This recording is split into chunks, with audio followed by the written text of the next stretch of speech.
അപ്പൊ വീട്ടിൽ നിന്ന് പോകുന്ന പോലെ നമുക്കൊരു ഫീൽ ഉണ്ടാവില്ല.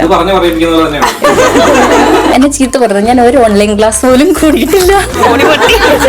എടുത്തോ, നിങ്ങളുടെ ആവശ്യത്തിന് എടുത്തോ എന്ന് പറഞ്ഞ് ഒരു വിശ്വാസം ഇവിടെ വന്നതിനും എനിക്ക് നിങ്ങൾ ഭയങ്കര വിശ്വാസമായിട്ട് ഇവിടെ വന്നു കഴിഞ്ഞപ്പോ അടിപൊളിയാ. പബ്ലിക്കായിട്ട് വിളിച്ചു പറയണം. പിന്നെ ഇവിടെ വന്നു കഴിഞ്ഞപ്പോ എനിക്ക് മനസ്സിലായി ഈ ഏജ് യാതൊരു ഒരു പ്രശ്നമേ അല്ലെന്ന്. பாஸ்போர்ட்டை கூட வந்துட்டு சன்லைட்டை வச்சு செக் பண்ணி பார்த்தாங்க, is original visa or not. ഒരു 2-3 വീക്സിനുള്ള വേഗം കാര്യങ്ങളൊക്കെ റെഡിയാക്കി എനിക്ക് വരാൻ പറ്റി. ഇനി ഞാൻ എല്ലാവരെയും ഇങ്ങോട്ടൊക്കെ എന്നെ കൊണ്ടുവരാൻ ശ്രമിക്കും. പിന്നെ ഇവിടെ വന്ന ഫ്രണ്ട്സ് ഇവരൊക്കെ എനിക്കറിയാവുന്ന പോലെ എല്ലാവരും ഒരുപോലെ. പക്ഷെ ഈ ക്ലാസ് ഭയങ്കര എഫക്റ്റീവ് ആയിരുന്നു ഞാൻ പറയാൻ വരുമായിരുന്നു. 12 hours ഇവിടെ ഇരിക്കണം എന്നുള്ളൊരു ഫീൽ ഇല്ല.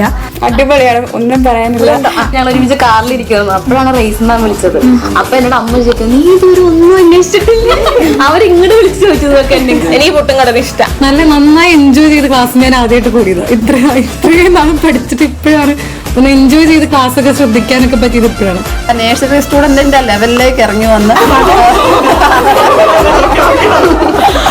ശരിക്കും ആ 4 ദിവസം കൂടെ നമ്മള് ടോപ്പിക്സ് തറവായി. അത്ര അടിപൊളിയാണ് ഇവിടെ. ട്രസ്റ്റബിൾ ആയിട്ടുള്ള ഒരു ഇൻസ്റ്റിറ്റ്യൂട്ട് ആണ്. താങ്ക് യു സോ മച്ച് ഫോർച്ചേഴ്സ്. ആദ്യമായിട്ട് ഇന്റർനാഷണൽ ട്രാവലിംഗ് ചെയ്യുന്നത് അത് ഫോർച്ചേഴ്സ് കാരണം.